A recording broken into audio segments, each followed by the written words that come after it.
Buenas tardes a todos. Excelentísimo señor presidente del Consejo Local de Hermandades y Cofradías de Algeciras, don Manuel Delgado Cerro, miembro de juntas de gobierno de las distintas cofradías presentes en este día. Sed todos bienvenidos a la segunda jornada jurídico-cofrade. Continuación de la primera jornada en la que contamos en el pasado año con la presencia de Carlos López Bravo. Esta actividad afronta su segunda edición con la intención de cumplir con dos objetivos: consolidación y mejora. Consolidación porque esta segunda jornada, gracias a las instituciones colaboradoras, cuenta con 2 días y se abordan otros temas, tales como el régimen fiscal y la protección de datos en la hermandad y cofradía. Asimismo, la organización de este evento corre a cargo de la tertulia cofrade jurídica El Centurión, creada para perpetuar este evento y afrontar otros retos. Los integrantes del Centurión no buscamos rivalizar con nadie en este mundo tan auténtico y peculiar como el mundo cofrade, sino mejorarlo. Por lo tanto, cualquier cofrade que sea jurista o no, tiene las puertas abiertas para formar parte de esta familia. También aprovechamos este espacio para acordarnos de don Jesús Sáenz González, decano de la Facultad de Derecho de la Universidad de Cádiz, que no nos podrá acompañar en estos días debido a sus obligaciones académicas, pero que nos anima para seguir en este camino con la máxima ilusión. En segundo lugar, hablamos de una mejora. La celebración de esta segunda jornada en el Centro Documental nos ayuda a llegar a más personas, contando con un lugar más espacioso y que tiene en cuenta las necesidades de personas con movilidad reducida. También, en torno a los preparativos, se ha tenido en cuenta dentro de nuestras posibilidades llegar al público que puede requerir de estos conocimientos, los cofrades y miembros de Junta de Gobierno. Sin vosotros, las puertas de la gloria no podrían abrirse.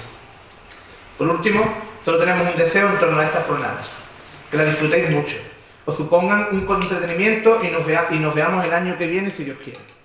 Para vosotros y para las entidades colaboradoras, Ayuntamiento, Consejo de Hermandades, Facultad de Derecho, solo tenemos unas palabras: muchas gracias. A continuación, pues, vamos a proceder a presentar al primer conferenciante, que, como bien sabéis, es don José Carlos Pérez Arias. Os voy a dar un poco de su biografía, tanto cofrade como personal y académica. José Carlos nació en Algeciras un 7 de marzo de 1996, es graduado en Derecho por la Universidad de Cádiz,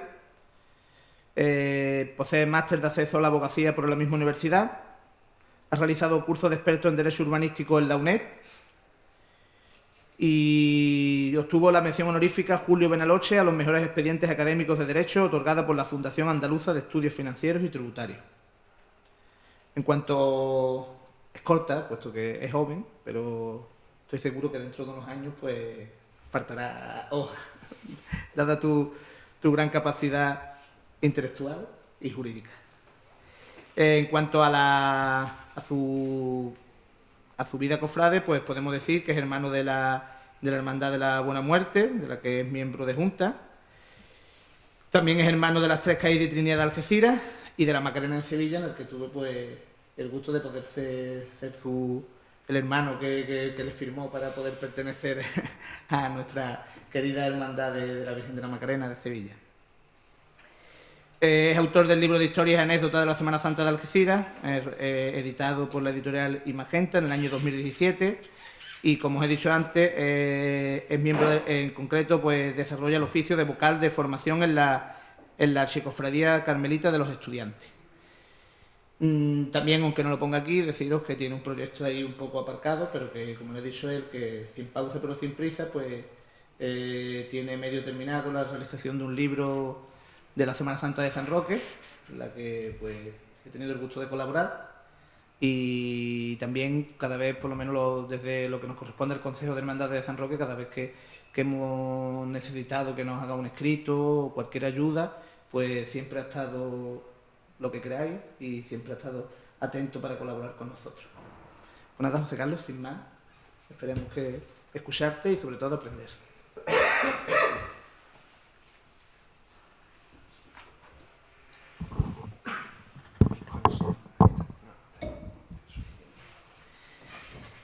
Buenas tardes a todos, muchísimas gracias por acompañarnos en este día. Sobre todo, pues, segunda edición, tal y como ha comentado José Luis, la afrontamos con ilusión, a pesar de que el mundo de las hermandades y cofradías y el entorno en el que nos movemos en Algeciras tenga sus particularidades, y esta asistencia a lo mejor pues no es la deseada, pero el segundo día yo creo que la podemos mejorar con creces y sacar unas magníficas enseñanzas al respecto. Y sobre todo una cosa que viene surgiendo en las noticias en estos días, que Algeciras es una tierra con muchísimo potencial, que podemos hacer cualquier cosa que nos propongamos y que debemos fomentarlo mucho más. La Semana Santa yo creo que tiene muchas grandezas y hay que saber sacarle el máximo partido siempre, y esta conferencia pues pretende darle a las hermandades y cofradías herramientas para moverse en el entorno jurídico y desarrollarse con plenitud de garantía. Normalmente, y es la definición que se suele dar, las hermandades y cofradías son unas asociaciones religiosas que dependen, en este caso concreto, con el tema que nos toca, de las disposiciones contenidas en el derecho canónico, en los cánones y en el derecho financiero y tributario. Veréis el título y pone régimen fiscal de las hermandades y cofradías y os quedaréis así. Una materia muy técnica, muy difícil, compleja, cambiante, pero si se analiza un poco en detalle, veréis que siempre funcionan bajo unas mismas claves y pautas que son las que deben tenerse en cuenta al respecto. Por el mero hecho, fijarse en un detalle, por el simple hecho de la constitución de la hermandad y de la adquisición de la personalidad jurídica, las hermandades y cofradías contraen ya una serie de obligaciones, y en este caso ya son obligaciones fiscales. Asimismo, aunque se disponga de una fiscalidad favorable para las hermandades en líneas generales, debemos tener en cuenta que hay que cumplir con una serie de obligaciones: la llevanza de una contabilidad ejemplar y la presentación de unos modelos fiscales ante la agencia tributaria. Incluso el incumplimiento de estas obligaciones pues puede llevar aparejada la imposición de sanciones por la administración tributaria. Por ejemplo, el artículo 200 de la Ley General Tributaria contempla como infracción grave el incumplimiento de obligaciones contables y registrales, situación que lleva aparejada una multa de 150 euros cada vez que se incumpla. Es muy importante ese detalle. Tampoco conviene olvidar que se pueden imponer unas sanciones específicas, entre las que destaca una sanción de 600 euros por cada ejercicio fiscal en que se produzca la llevanza de contabilidades diversas que dificulten el crecimiento de la verdadera situación del obligado. Una hermandad que tenga las cuentas dispersas, digamos en la práctica. Incluso en ciertas hermandades de Sevilla, Córdoba, Málaga se han producido inspecciones tributarias repentinas que han conllevado sanciones por importe de 40.000 a 60.000 euros.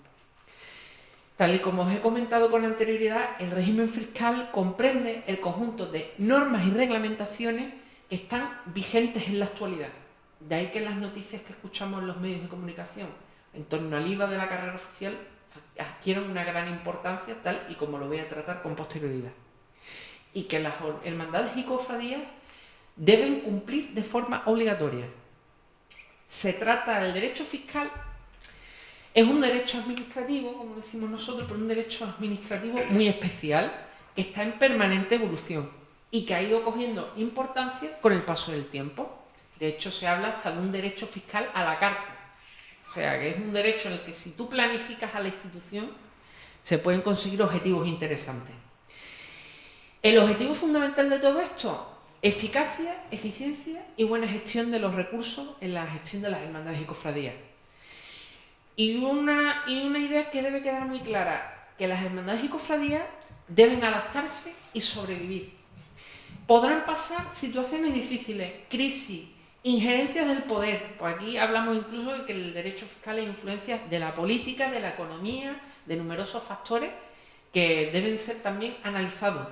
Pero si se adapta y se tiene en cuenta la meta de la supervivencia de la hermandad, se puede pasar cualquier situación adversa. Como referencia diréis, bueno, ¿y este título a qué viene? El mundo cofrade, teorías y realidades. Bueno, Núñez de Herrera, en sus diversos manuscritos y obras literarias, en concreto en esta, ensalza y asimismo realiza una crítica muy sutil a diversos perfiles de la Semana Santa. Y entre ellos a esas particularidades y esos terrenos sombríos que tiene el mundo de las cofradías. Como muestra del ingenio de este insigne escritor, os traigo un breve extracto del artículo Una hermandad.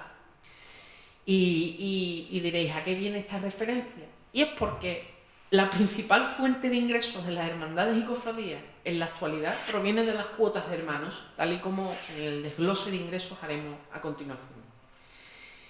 En una hermandad se plasma la idiosincrasia del cofrade y dice lo siguiente en un fragmento. El febedeo, cuando le nace un hijo, va desde el registro civil a la parroquia de la hermandad. Apúnteme usted un nuevo hermano. Aquí se llama José Salazar, por servir a usted y a Dios en cuanto le bautice. Para que se vea incluso cómo esos cofrades de generación en generación van apuntando a sus hijos en la hermandad, incluso antes que en el registro civil. Y rara es la ocasión en la que te encuentras con una persona que te dice, yo he apuntado a mi hijo en la hermandad antes que en el registro civil. Muy peculiar. La Constitución española, la norma suprema de nuestro ordenamiento jurídico, en el artículo 31 de la Constitución se establecen los principios fundamentales de nuestro sistema tributario. Y se dice lo siguiente. Todos, con esas referencias se dice, todos, sin excepción, contribuirán al sostenimiento de los gastos públicos, de los gastos que se generen en el entorno de la administración, de acuerdo con su capacidad económica, a través de la articulación de un sistema tributario justo, basado en los principios de igualdad entre todos los contribuyentes y entre las distintas administraciones, porque incluso hay ocasiones en las que un mismo hecho genera distintos impuestos, y progresividad. Paga más quien más tiene, y quien menos tiene paga menos. Que en ningún caso tendrá alcance confiscatorio, o sea, no puede haber impuestos que supongan un desembolso económico capaz de acabar con la capacidad económica de la persona.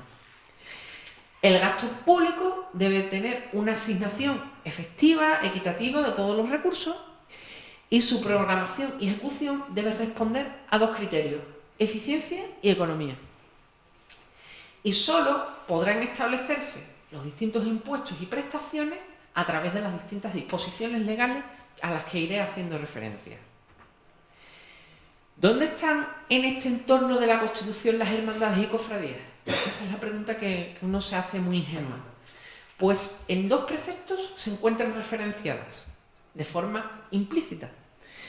Derecho de libertad religiosa, artículo 16 de la Constitución, con una libertad ideológica, religiosa y de culto de los individuos y comunidades, sin más limitación que la necesaria a razones de orden público. Asimismo, aunque el Estado sea aconfesional, el Estado español tenga o se caracteriza por la confesionalidad, habrá una preponderancia en atención a criterios históricos de la religión católica. Y el derecho a asociación, porque las hermandades y cofradías no dejan de ser asociaciones, unas asociaciones de carácter religioso, circunscritas en la Iglesia. El derecho fiscal tiene unas fuentes que deben ser tenidas en cuenta, como son la Constitución que hemos mencionado, la Ley General Tributaria, que es la que define en términos generales quién debe pagar impuestos, qué figuras impositivas deben desarrollarse o puede establecer el legislador, los reglamentos de desarrollo de esa Ley General Tributaria, la jurisprudencia tributaria, que va estableciendo o va desarrollando conceptos jurídicos indeterminados y va haciendo precisiones al respecto en situaciones concretas, pero en este caso, después de ver el funcionamiento de las hermandades y cofradías, la gestión y los impuestos, lo más importante son las consultas de la Dirección General de los Tributos, vinculantes y no vinculantes. Y las vinculantes son aquellas en las cuales tanto el obligado tributario como la Administración deben cumplirlas en su total integridad. En cuanto a los elementos que deben tenerse en cuenta para la fiscalidad, veo aquí a algunos jóvenes, probablemente A lo mejor en 2020 no os lanzáis a fundar una hermandad, pero dentro de unos años decís, bueno, y si fundo una hermandad o una asociación parroquial, es muy importante preguntarse, ¿cuándo tienen personalidad jurídica las hermandades y cofradías? La personalidad viene con el decreto de erección canónica. Ahí ya nace una realidad que debe ser tenida en cuenta. Pero posteriormente, y el elemento más importante para operar a todos los niveles, para poder comprar bienes inmuebles, para poder entablar o realizar gestiones con la administración. Por ejemplo, para comprar la cera, la cera para el paso de la Virgen o del Cristo. Muy importante estar inscrito en el registro de entidades religiosas dependientes del Ministerio de Justicia. Y en torno a esta inscripción hay algunas particularidades. Yo el consejo que doy a esos cofrades que quieran lanzarse a la aventura de crear hermandades es que ya el papel lo vayan olvidando en la administración y en la gestión diaria de la hermandad y se decanten por la implantación de sistemas informáticos avanzados, con bases de datos actualizadas de los hermanos o de los posibles asociados, así como tener en cuenta o tener instalada la certificación digital con su firma electrónica, porque la administración ya va pidiendo una serie de pasos que son telemáticos y podemos ahorrar tiempo, recursos y dinero. Eso es muy importante. Ahora bien, no todas las entidades tienen los mismos recursos, eso hay que reconocerlo. ¿Y cómo se podría salvar en un momento determinado la inscripción, esta inscripción para la adquisición de la personalidad jurídica? Por ejemplo, sin necesidad de obtener el certificado que nos facilite la Fábrica Nacional de la Moneda y Timbre. Depende de la situación, pero en general la clave está en conseguir o bien un certificado del obispado, que a ti te digan, tú tienes que operar en este ámbito, o la asociación parroquial del Cristo, de nuestro Padre Jesús y de la Virgen, tiene que operar en la provincia de Cádiz y va a inscribirse en el registro de entidades religiosas, tiene la intención de ello, o bien a través de un certificado que nos faciliten o por el secretario de la hermandad, es decir, una certificación, mire, yo tengo un secretario y tengo que realizar una gestión que me urge ya y tengo que tener la hermandad inscrita en este momento. Podría salvarse, ese obstáculo podría salvarse. Y luego, que es muy dado o muy frecuente en la administración también, que se produzcan errores, que se produzcan deficiencias durante el procedimiento. En ocasiones, en mi ejercicio práctico de la abogacía o de la asesoría jurídica, hasta el mes de abril, pues no puedo operar al 100% como abogado, pero ya vas realizando gestiones con la administración, con la Coordinación General de la Administración del Estado suele ocurrir. Realizas una solicitud, esperas a que te venga por el silencio administrativo o que te la acepten directamente dentro del plazo, se pasa el plazo, se pierden los papeles, se pierden los datos. ¿La solución cuál es? Una de las opciones que se vislumbra, interponer un recurso de alzada en este concreto caso ante el Ministerio de Justicia. Imaginemos que se han olvidado de la hermandad, que la inscripción ha quedado ahí paralizada y la inscripción y el recurso de alzada podría salvarlo y ese impedimento que pudiera haber al respecto. Sé que en Algeciras ya todas las hermandades están a falta, alguna a lo mejor a falta de algún trámite, pero todas están para ser inscritas ya en el registro de entidades religiosas, sin que ese problema en Algeciras no se da. Asimismo, para operar a efectos fiscales, hay que, junto a la inscripción en el registro de entidades religiosas, dependiente del Ministerio de Justicia, hay que acudir a la administración tributaria en su sede electrónica y obtener el NIF a través del modelo en este caso que nos habilite, con la numeración específica, se rellenan los datos de la hermandad y se logra el número de identificación fiscal para las distintas facturas que pudieran emitirse y documentaciones. Cuanto a la representación legal, un detalle muy importante, escuchar en los medios de comunicación hace unos años, a raíz de estos cambios del Real Decreto de 2015, en torno al registro de entidades religiosas, ¿en quién recae la representación legal de la hermandad? Cuando se compra el paso de un Cristo, ¿lo compra el hermano mayor a título personal? ¿O ya lo compra la hermandad? Esa es la pregunta que yo me hice de forma inocente Y yo escuché a esta persona vinculada con las hermandades y cofradías y decía, no podía ni dormir, era una responsabilidad altísima ser hermano mayor y que cualquier operación que realizara la hermandad, quien firmaba era el hermano mayor y la responsabilidad recaía sobre el hermano mayor de cualquier gestión que no se hiciera de forma adecuada o impago. En este caso, ya la responsabilidad no es de forma personal del hermano mayor, sino que ya es institucional, a nivel institucional. Si bien es cierto que en el registro debe constar como máximo representante el hermano mayor y su junta de gobierno. Con respecto a la normativa fiscal, ahora iré dando paso a paso, impuesto a impuesto, el desarrollo del sistema tributario de las hermandades.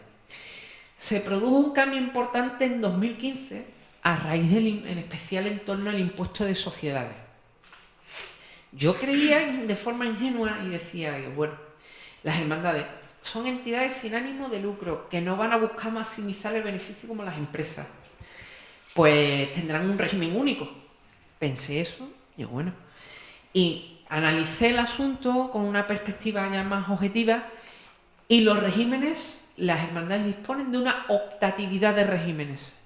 Se pueden acoger al régimen general a través del artículo 124.3 de la Ley del Impuesto de Sociedades o bien al régimen de entidades sin ánimo de lucro de la Ley 49/2002, que en lo no regulado entra también en juego la normativa tributaria general y la Ley del Impuesto de Sociedades.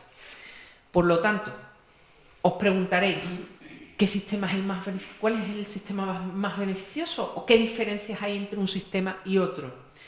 Pues hay unas diferencias económicas y también se dan unas diferencias de gestión. De un lado, tenemos un sistema en el que hay un mayor número de exenciones, incluso se contempla la exención para la realización de obras de un museo. Imaginemos una hermandad o cofradía que tiene que montar los expositores de enseres en su casa de hermandad y que eso ya le supone un coste económico bastante importante y que lo quiere tener abierto al público también. Pues a través de este sistema también se lograrían exenciones tributarias en materia de impuestos de sociedades.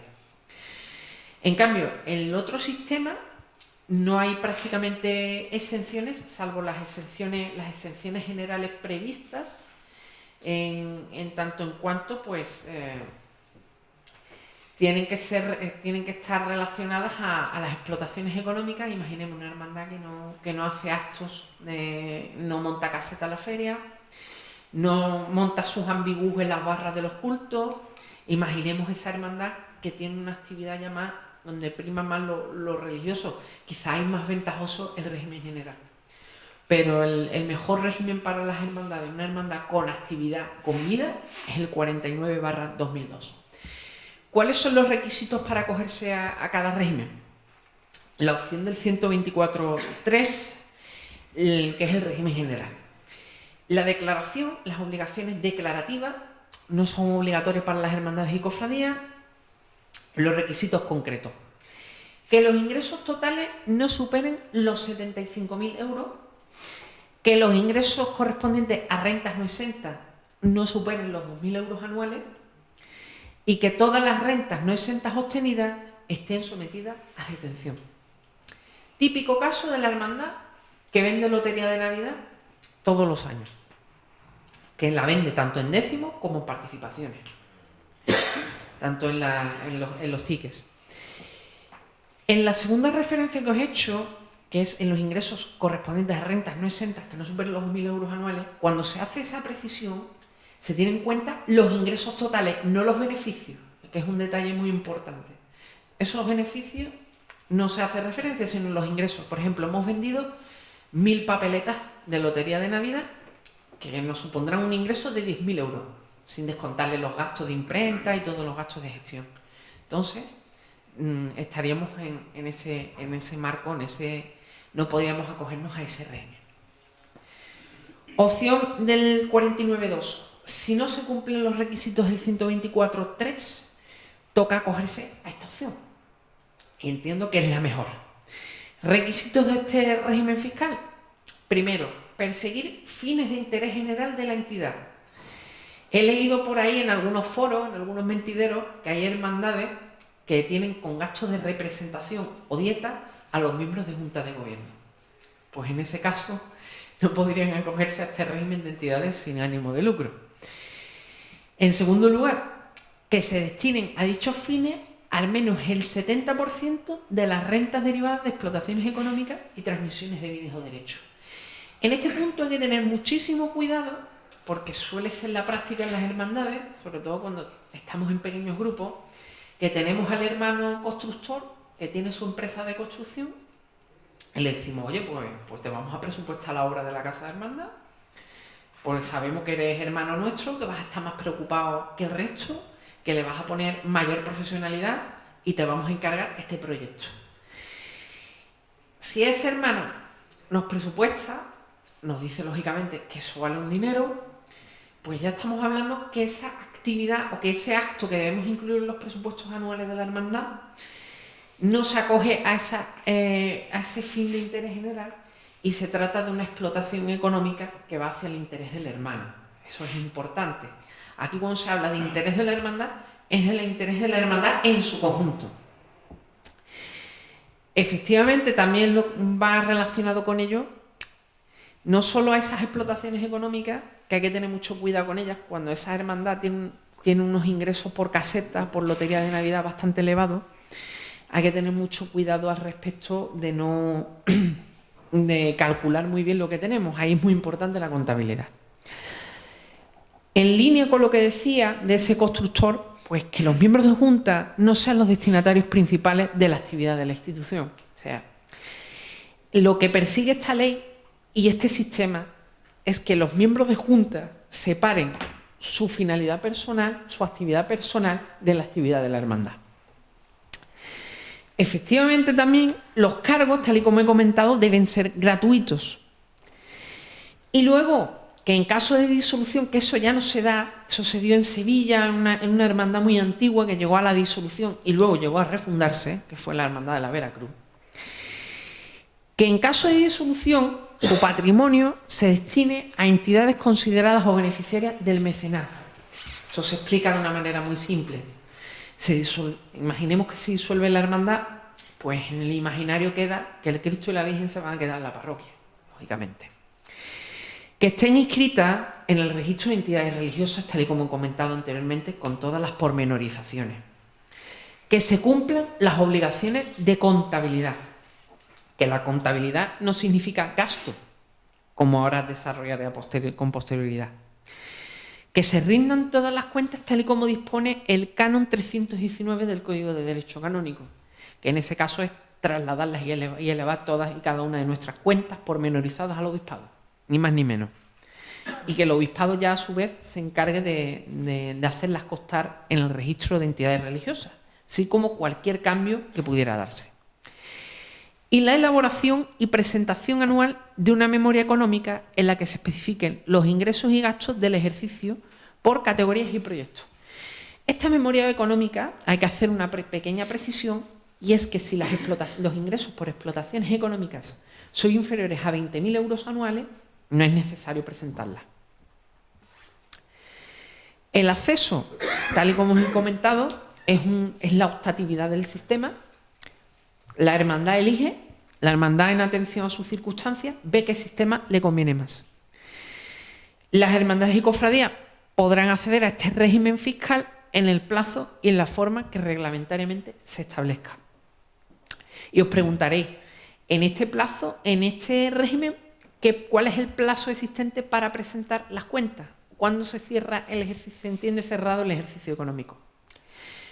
Normalmente es a los 25 días naturales siguientes, transcurrido un plazo de 6 meses, pasado ya 6 meses, de la finalización del ejercicio económico. Sería finalizado diciembre, ya de este año, 2020, se le suman 6 meses y luego se cuenta 25 días.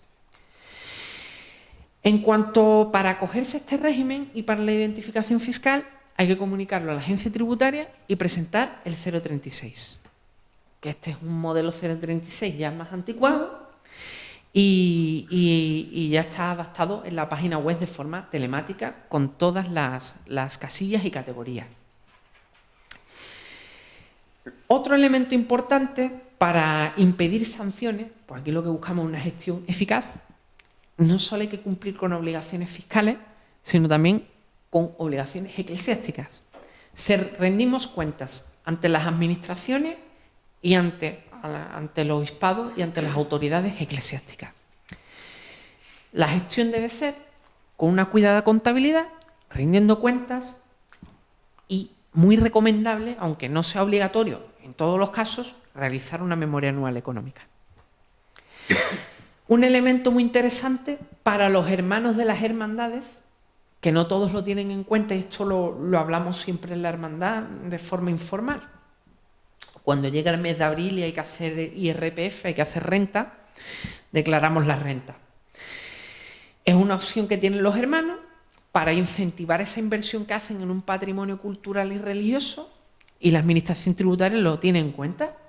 Nos podemos quitar de la cuota íntegra del IRPF el resultado de aplicar a la base de deducción el pago que hacemos a las cuotas de hermanos, las donaciones y aportaciones. Si lo hacen las personas físicas, los primeros 150 euros a un 75%, el resto de donativos, imaginemos que durante el año voy acumulando distintas donaciones, las declaro en el IRPF y obtendré un 30% de deducción. ¿Y qué son los donativos recurrentes? Si en las 3 últimas declaraciones de la renta realizo la misma aportación, imaginemos, pago la misma cuota de hermano durante 3 años seguidos, pues se entiende que es un donativo recurrente y tendremos derecho a una deducción del 35%. En la mayoría de los casos, si ya tenemos a la hermandad inscrita en el registro, con su identificación fiscal, si ya la tenemos dada de alta y con el modelo 100, creo que es el modelo 100, relleno y actualizado, al hermano le sale automáticamente lo que le corresponde por desgravación fiscal. En el caso que me ocurre con alguna de las hermandades en las que formo parte, ya me aparece en la declaración de la renta de forma automática. En los ingresos de las hermandades, muy importante, las cuotas de hermanos, 60 o 70% del presupuesto calculado, un presupuesto tipo de 40.000, 50.000 euros. Limosnas de salida y papeletas de sitio, donaciones, las subvenciones y ayudas, que son las partidas económicas que sobre todo nos proceden del ayuntamiento y en otras localidades del reparto de ingresos de la carrera oficial, de los palquillos, y otros ingresos pues por eventos, venta de artículos religiosos, herencias, que estas son las designaciones, digamos, testamentarias, concesiones testamentarias, que yo digo, a la hermandad de Algeciras por 50 euros, le doy un 10% de mi patrimonio. Esa declaración testamentaria irá directamente pues a beneficio de la hermandad. En estos ingresos va a ser el elemento clave, como hago en esa precisión, la tributación más favorable. Hay que coger el sistema que más nos beneficie. Las donaciones en las hermandades y cofradías. ¿Qué entendemos por donación? Pues aquella asignación de bienes o en dinero en especie que hacemos a una tercera persona, que es lo que dice el artículo 618 del Código Civil. Exentas del impuesto de sociedades están las rentas obtenidas por entidades sin fines lucrativos, derivadas de los ingresos por donativos y donaciones recibidos para colaborar con los fines de la entidad. Luego en las donaciones entra en juego otro elemento, como es la ley del mecenazgo, en la que se establecen incentivos fiscales. Si la hermandad está incluida en el régimen de entidades exentas de la ley del impuesto de sociedades, ya lo dice una consulta de la Dirección General de los Tributos, el objeto o la finalidad deben estar especificados. Yo dono X euros a la hermandad para que termine el palio. Ya le estoy diciendo hacia qué finalidad va de la hermandad y va hacia un fin que está dentro de la propia hermandad. No será una finalidad que pueda entenderse que es externa, ni mucho menos. Y otra vez hacemos referencia al papel de las herencias, también con ese impuesto de sucesiones y donaciones, pero que ni siquiera trato, pues está bonificado en Andalucía el 99%. Las subvenciones están contempladas en la ley de subvenciones. Pueden ser públicas o privadas. Las públicas, las procedentes, pues sobre todo de entidades locales, autonómicas, y las privadas pues de las fundaciones y de las obras sociales de las extintas cajas de ahorros.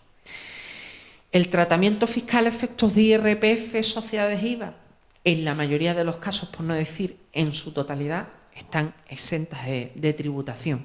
La cantidad integraba total a la hermandad y sin ningún problema. Con respecto a las exenciones, están exentas aquellas explotaciones económicas que son de carácter auxiliar o complementario, así como aquellas obligaciones que provean o procedan del cumplimiento de obligaciones contables, o imaginemos, hermandad que necesita un inmueble para guardar los pasos, que se suele dar también, no solo la casa de hermandad, el alquiler de ese inmueble estaría exento de tributación también. Con respecto a los tributos locales, a las hermandades y a los impuestos más cercanos, la exención de IBI está en vigor y aquella hermandad o entidad que todavía no sea beneficiaria de esa exención debe hacer lo siguiente. En nuestra ciudad, acudir a la oficina tributaria, al Servicio Provincial de Recaudación y Gestión Tributaria y solicitar, con base a una normativa en concreto nacional, como es el artículo 15 de la Ley 49/2002, que es acogerse al régimen de entidades sin ánimo de lucro.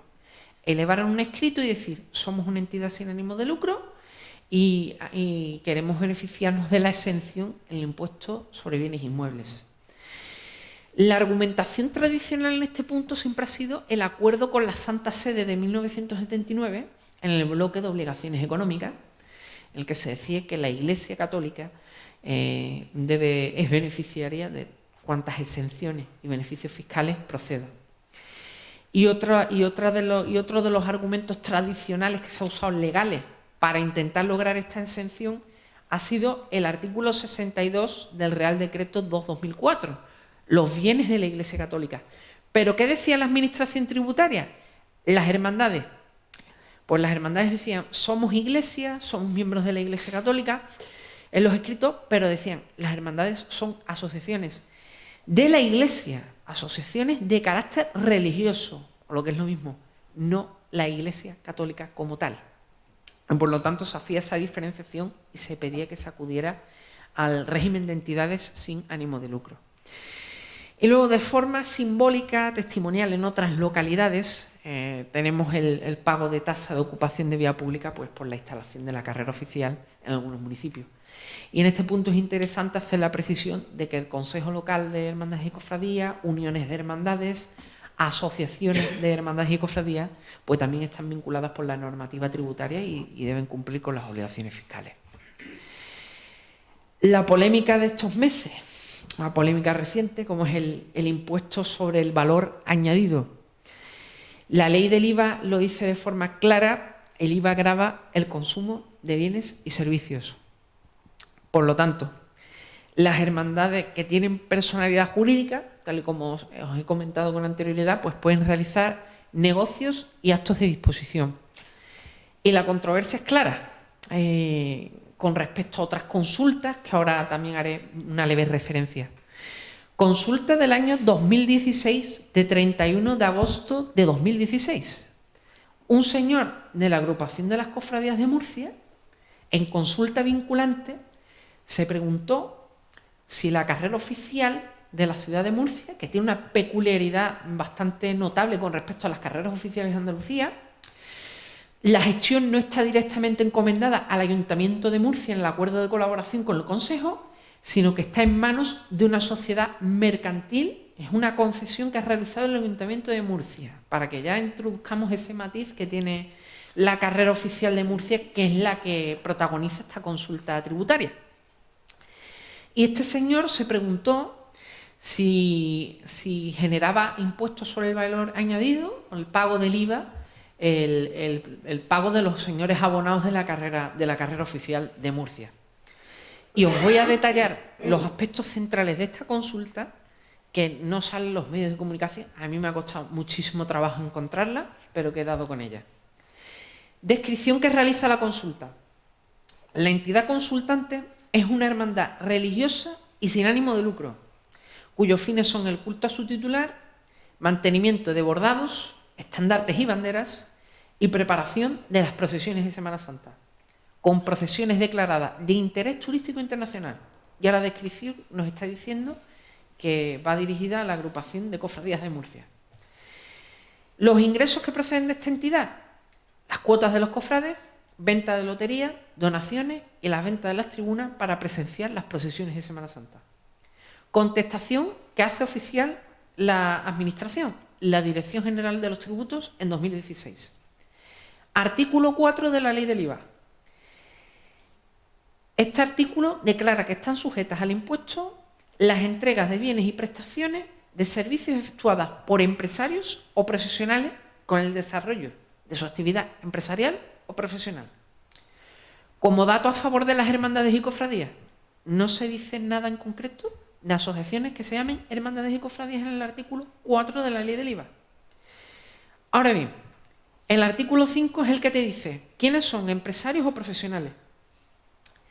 Aquellas personas que realicen actividades empresariales o profesionales, debiendo considerarse todas aquellas actividades que impliquen una ordenación o producción de materiales humanos o de uno de ellos con la finalidad de intervenir en la producción o distribución de bienes o servicios.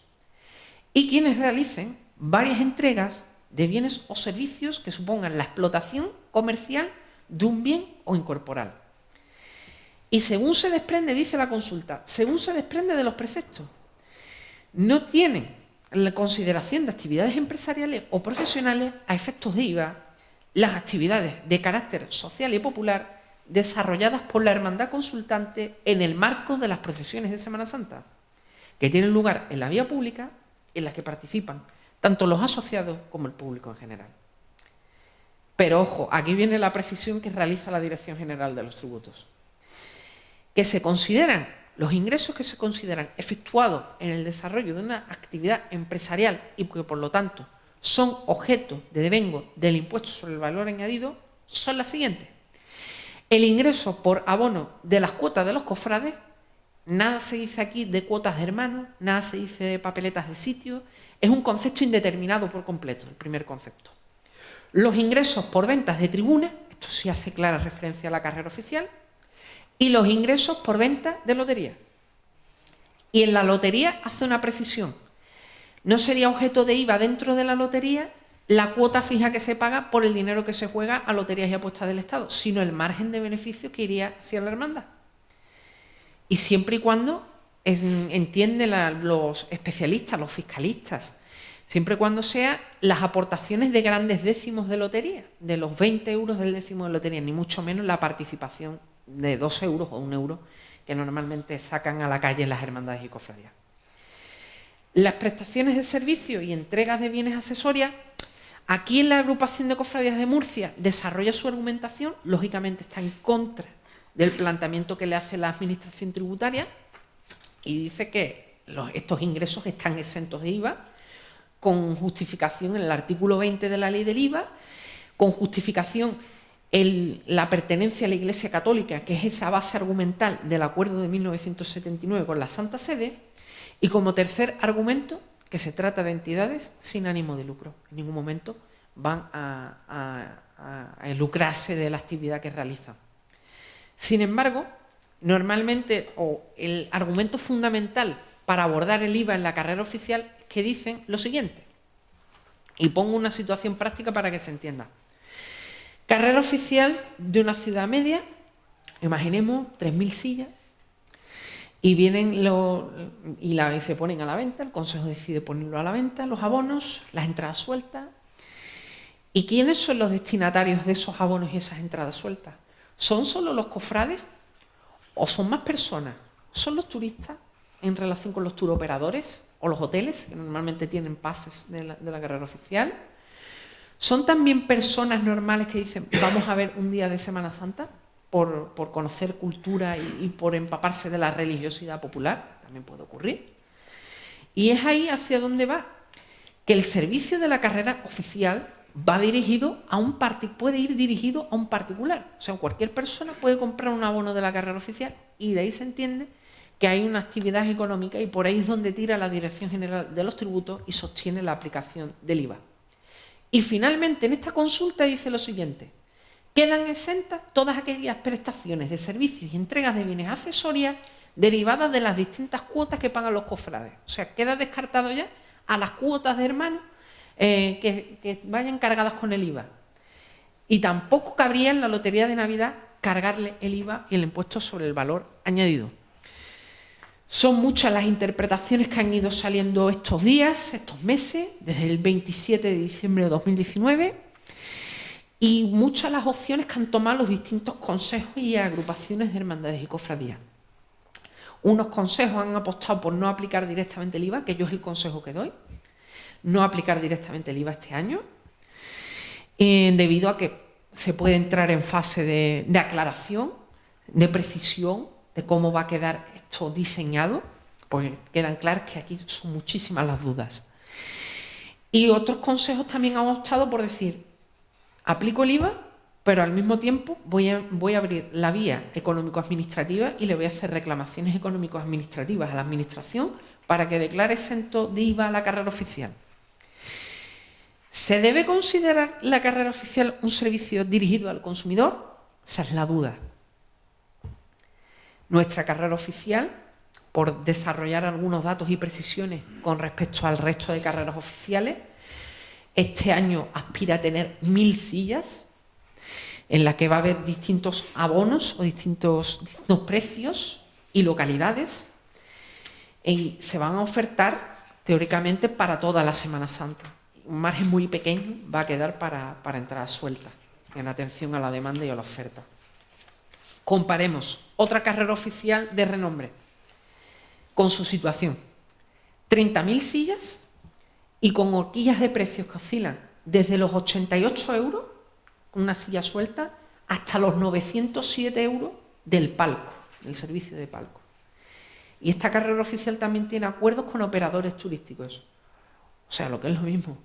No, la aplicación igualitaria de esta norma es injusta. En su base es injusta, porque hay carreras oficiales que corren con una gestión a cargo del Consejo, muy artesanal, muy luchada, y otras carreras oficiales muy profesionalizadas, con una gestión externalizada. Entonces hay que tenerlo en cuenta al respecto. Como conclusiones, el régimen fiscal obliga a estar atento a los cambios que se produzcan continuados. Sin ir más lejos, ayer saltó una noticia que es una posible solución: el diálogo entre administraciones para solicitar la exención total del impuesto en torno a la carrera oficial, o la aplicación del IVA cultural del 10%, porque no hay que olvidar que esto no es un espectáculo a secas, aunque esto tiene unas repercusiones, esto parte de un folclore, de una idiosincrasia, de unos valores religiosos, y que eso debe ser preservado. Y tocará pagar impuestos siempre y cuando se conserven dos principios: progresividad y capacidades económicas. Y ya como cierre, como recogía, he adjuntado esta frase del pregonero Enrique Esquivia para hacer valer de que las hermandades deben estar bien gestionadas, de que debemos cuidar estos detalles, incluso con los costaleros o con otras parcelas de gestión. Y ya por último, a aquella cofradía que quiera este archivo, esta ponencia, pues solo tiene que decirlo y yo se lo envío vía correo electrónico. Muchas gracias. Y cualquier duda, estamos aquí.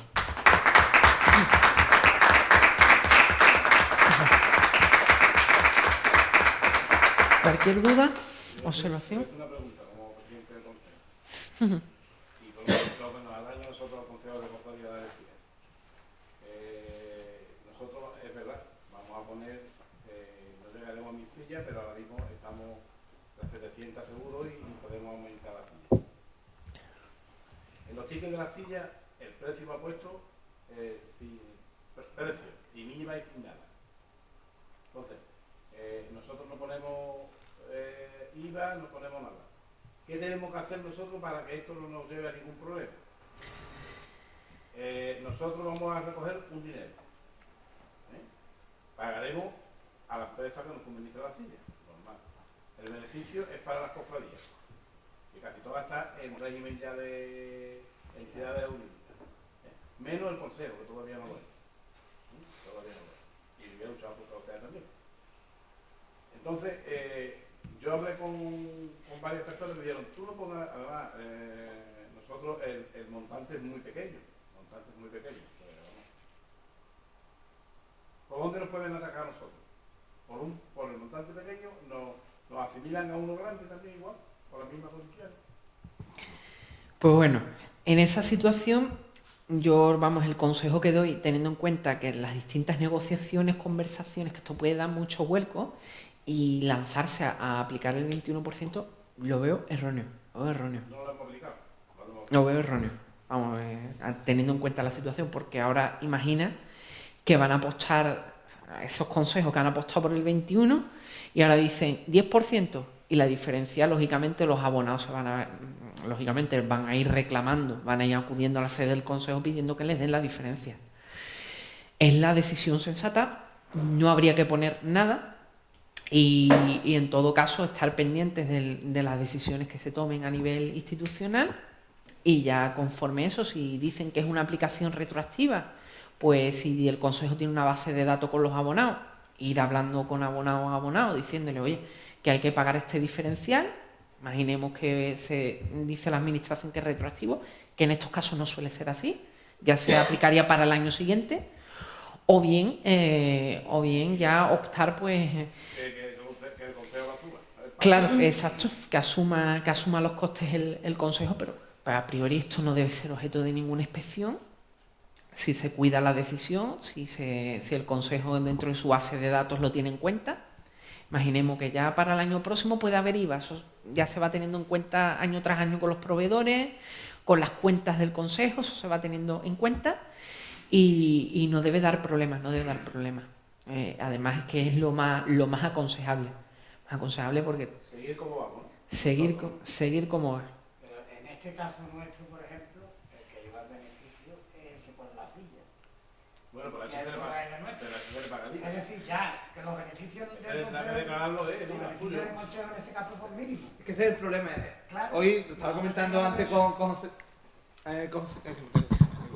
estaba comentando con José Carlos, es que en Algeciras y en tantas y tantas ciudades, pues esto es un problema, ¿no? Porque se consigue una cantidad mínima. Pero, por ejemplo, hablando de Sevilla, que a Sevilla le viene bien, no nos engañemos. ¿Qué coste tiene montar la carrera oficial? Tiene un coste importante. Pues parte de ese coste no tenía IVA. O sea, los que le montaban los parcos lo tenían que pagar el IVA completo. Ahora se van a poder repercutir una cantidad a IVA a compensar. ¿Entiendes? O sea, que es que a ellos no les viene mal esta situación. No estoy diciendo que lo quieran ni muchísimo menos. Que no les viene mal. Pero porque Sevilla es un negocio, eso es innegable. Es decir, que contratan con turoperadores que le dan... Es un negocio y las hermandades consiguen una importante financiación. Pero aquí, como pasará en tantos sitios de carreras oficiales pequeñas, con cantidades limitadas, que ya el hecho de que se consigan poner sillas ya es un éxito, porque es difícil. Me lo digo en San Roque hoy por hoy es inviable. Eso, es que estamos intentando, pero es inviable. Y lo primero, si se pone, sería gratis totalmente. Entonces, esto tiene, como decía José Carlos, es que hay una comparación con distintas cofradías. Él decía Murcia es que tiene una empresa que le tiene una concesión hecha al ayuntamiento. Lógicamente yo creo que esa empresa le cobrará algo a las cofradías, no se la va a dar por gusto, porque ese es un negocio, ¿no? Sé que aquí estamos generalizando. En el tema es que habrá ahora algunas normas que se irán sacando poco a poco cuando vaya entrando la Semana Santa en movimiento. Y no será de hacerlo realidad ya para este año. También hay un trasfondo político.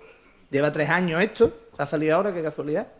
Es que hay muchas cosas, muchas variantes que creo que con el tiempo, pues ahí me estoy metiendo, a lo mejor estoy dando una opinión totalmente subjetiva, ¿no? Pero es bueno estar preparado para estas cosas porque, por ejemplo, lo que quiero decir yo, el consejo, el beneficio que ha tenido ha sido de 2.000 euros, por decirte algo. Yo te hablo en mi consejo, 2.000 euros. 2.000 euros lo reparto entre las cofradías y llega, por ejemplo, el IVA lo tendría que pedir para que me lo volvieran para pagar. claro, sí, al final, lógicamente. Porque nosotros dependemos de la subvención y de la cuota que ellos aportan al consejo. Nosotros no tenemos otra ayuda. Solamente la ayuda que pueda dar cualquier persona, cualquier donativo que pueda darle al consejo como tal, ¿no? Pero está ahí. No se da. No. Yo no lo conozco en San Roque. No. Al contrario. El beneficio de la silla en el consejo es mínimo, porque la mayoría se lo lleva el que pone la silla. Nosotros estamos ofreciendo un servicio, Claro. que es lo que tienen que ver las administraciones, que en este caso no lo ven porque más... Yo creo que es que se ha generalizado. Aquí se ha realizado para Sevilla, para... Claro, para los sitios grandes donde... Los sitios donde haya una evolución de silla que pueda superar los 200, 300, 400, 1 millón de euros. Y un negocio. Y un negocio. Pues un negocio porque va más allá. No creo que vaya, bueno, te lo puedo decir claramente. A mí me llamó el delegado de Hacienda para hablar conmigo y al otro día habló con el presidente de Cádiz y yo, a mí me da lástima de haber hablado hasta con el presidente de la Hacienda, porque iba a dar hasta dinero. Es que es así. Esas fueron las palabras que le dijo a... Y después, yo no sé lo que piensa José Carlos, pero claramente creo que se debería aplicar el tipo impositivo del 10%. Yo ya... Se lo cobra el cine. ¿El cine no es un negocio? ¿O es que alguien hace una película por gusto, alguien hace una película, la hacen por gusto y también pagan a dinero, si no, no la harían? Yo sé que yo termino ahora mi mandato no sé si voy a renovar o no, o más seguro que renueve. Entonces ya le hago el compromiso a él, te hablo de que esté pendiente y de que ya que lleva el tema y lo sabe cómo hago, si se puede, para que nos pueda ayudar en el tema este que está cogiendo todas las leyes, porque tenemos un otro abogado que también nos puede asesorar, pero él está ahora mismo no, por más... Pero él tiene más fresco el tema Más fresco fiscal. el tema fiscal. Entonces, que Eso puede es ayudando, punto ya aparte. te cojo como asesor Asesor fiscal. Asesor fiscal es el mundo. Comprado. Te he nombrado por decreto ley. Sánchez, más asesor que Pedro Sánchez. No, hombre, porque yo soy una de las personas que a mí me gusta decir la gestión del presidente del Consejo ha hecho bien o mal, pero en el tema económico, de que me diga algo, lo llevo una cosa ahí que se llama el Palacio de Justicia y va directamente. O sea, si me metes con el tema económico de que se puede perder dinero, no sé cuánto, yo ahí, pero a mí que me critiquen en el tema de la gestión mía como cofrade, pero el económico y el personal no te lo permite a nadie. Iba a añadir un detalle con la forma de las entradas, tal y como has comentado. Dice, no incluir el IVA incluido en el precio. Es que de hecho ni en el pregón de la Semana Santa de Sevilla, cuando se dan esas invitaciones pagadas, se incluye IVA incluido. Es que hay que decirlo. O sea que cuando algo tiene una finalidad, ni en las papeletas. En la nuestra no pone ni precio. Pone 15 euros. Y una cosa, José Carlos, si una hermandad, por ejemplo, organiza un concierto de bandas profesionales o se trae, yo qué sé, un espectáculo cofrade y le ceden un cine gratis o el teatro se lo ceden gratis o el teatro del colegio y cobra una pequeña entrada de 5 euros, de 4 euros para ese concierto. Normalmente También hay que aplicarle el IVA, lógicamente, ¿no? Bueno, ahí habría que delimitar, ahí lógicamente hay que hacer una maniobra, pero bueno, poner esas entradas como donativo. Es la idea más sensata, donativo. Donativo, fuera. Eso lo aconseja además Hacienda que lo ponga, que no que... Como que vaya como una donación. También habría que ver cómo se consigue ese teatro. Claro, que esa cesión sea documentada. De que el teatro sea gratis. Pero las bandas no vienen gratis.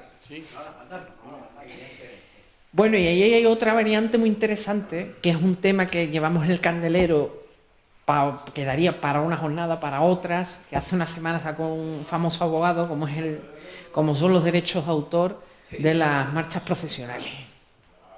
Ese es otro tema, ese es otro mundo Pero aparte. es que como ya han venido, han olido que aquí hay, lógicamente, que han oído donde cogen, no, porque el coche es privado y es tu casa. Ahí sí, ¿no? Sí, ahí dejan.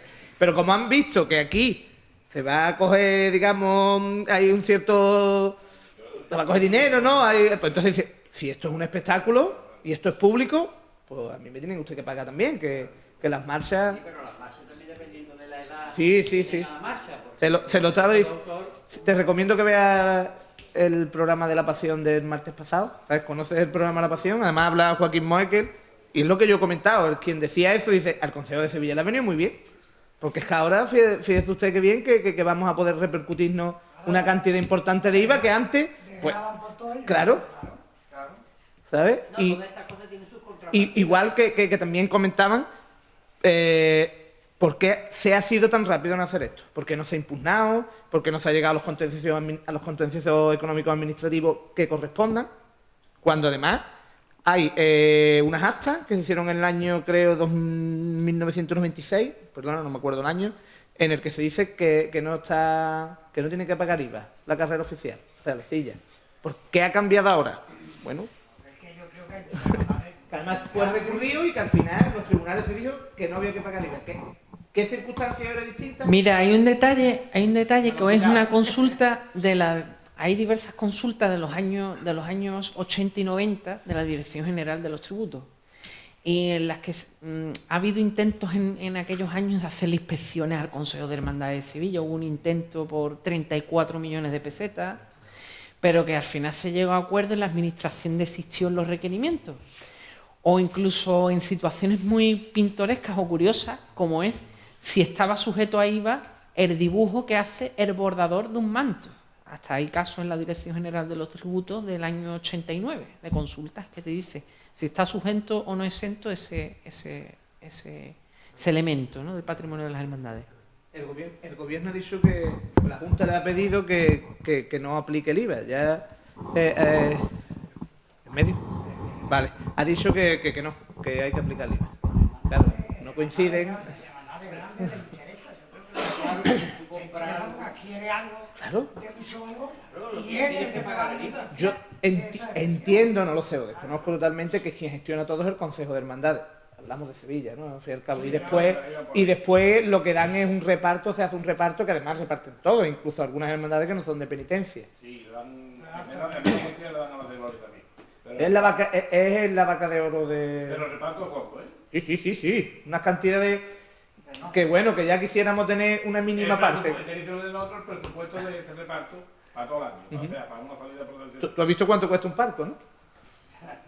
Y no ha habido ninguna disminución de peticiones, ni nadie se ha dado de baja, ha sido todo igual, ¿eh? Totalmente igual. Todo igual. Que además esa es otra. Pero bueno, no es fruto de esta conferencia, ¿no? Bueno. Una preguntita, José Carlos. En el caso, una vez que se haya finalizado el proceso de adquisición, digamos, de las hermandades a entidades religiosas, cuando compras un enser para la hermandad, al igual que una empresa declara el IBI, o sea, declara el IVA de la factura que está pagando para que haya una degradación, las hermandades podrán reclamar ese IVA, por ejemplo, en nuestro caso, estamos pendientes de comprar el tallado del paso, de adquisiciones de vela, de, por ejemplo, las bandas de música que no sé si te estarán cobrando el IVA. ¿Eso se podrá degravar en un futuro, una vez que seamos entidad religiosa? Pues mira, el hecho de la inscripción de entidad religiosa conllevará todas las obligaciones de declaración que haya posible, con las declaraciones trimestrales del IVA. O sea, si la hermandad tiene una actividad, tal y como he comentado durante la conferencia. Un detalle importante, porque antes se entendía, bueno, entre artesanos se entiende el oficio, y antes decíamos, pues bueno, para comprar un paso, te daba el clásico albarán de toda la vida, y tú ibas haciendo los pagos, la hermandad iba haciendo los pagos. Hasta el año 2007, Hacienda no entraba allí, en el IVA, estaba exento de IVA. ¿Qué es lo que ocurre? Que desde 2007 en adelante se está declarando también, o se considera que también es objeto de IVA esas adquisiciones. Entonces, pues claro, el consejo, pues todo con factura, que vaya el IVA incluido, y luego en la declaración también hacerlo de forma trimestral con los modelos que marca la agencia tributaria en su página web. Eso se conoce como lo que te acojas también. Claro, según el régimen fiscal. Claro, pues si te acoges a un régimen que eso te da... Claro. Y si te coges esto no tienes... Si en el 49-2002 Si en el 49-2002 está contemplada esa exención, no pasa nada y no hay problema. La clave va a estar en que la hermandad elija el 49-2002. Ahí está la clave. Está la clave. Porque a lo mejor te interesa cogerte para después que te des cuenta que tú cobras, pero al final ya no te interesa. Que yo pienso que esta hermandad de pequeña no le interesa. No. Pienso que no. No. Totalmente. Claro, mi consulta era esa, porque claro, como el tallista con el que estamos tratando, este hombre va todo legal con sus facturas y todo con su IVA y con... que no es como estábamos diciendo, no es te hago un albarán y te lo doy y ya, no va todo En regla, con sus pagos. De hecho, estamos esperando a la firma del contrato por eso mismo, porque estamos esperando para hacernos entidad religiosa y poder hacer una firma legal ya y adquirir el bien de forma legal. Ujú. Difícilmente se va a poder. Que el último consumidor, difícilmente una cofradía, en la mayoría de los casos se va a poder repercutir el IVA. ¿Sabes lo que te digo? Sí, pero eres el último en la cadena, tú eres el último, el consumidor final. Salvo que tú generes otra actividad, no sé, cualquiera de nosotros, ¿no? En nuestro despacho profesional, tú emites factura con su IVA y te desgrabas parte del IVA. ¿Por qué? Porque tienes el local, tienes los folios, es una compensación. La hermandad, salvo casos concretos, como no tiene actividad con ánimo de lucro, ¿qué puede ofrecer una hermandad para poder...? Exactamente, no sé si me entiende lo que te quiero decir, que las hermandades, salvo casos muy concretos que tuvieran una actividad, que no la entiendo, salvo, bueno, puede ocurrir, ¿no? En Algeciras conozco algo, pero no estoy al fondo como San Roque, pero creo que ninguna de las hermandades pues realiza ningún tipo de servicio o actividad que pueda implicar que haya que aplicar el IVA. No sé si tú lo piensas así. Entonces, la mayoría de las veces acabaremos pagando IVA, pero no poder compensar. Podremos beneficiarnos de... Sí, yo creo que también esa tendencia va a ser la que se va a imponer. Pero, vamos, como dice todo... Pizarro, yo no soy fiscalista, tampoco. Pero eso lo irá marcando la práctica, lo irá marcando las situaciones de esa hermandad y las concretas particularidades. Pues nada, mañana tenemos ya la segunda y última conferencia. Viene quien fuera director de protección de datos durante muchos años de la Comunidad de Madrid, aquí viene una persona importante, una trayectoria que yo creo profesional intachable, y esperemos que asistáis y ya saquéis el máximo provecho a esa conferencia. Muchas gracias.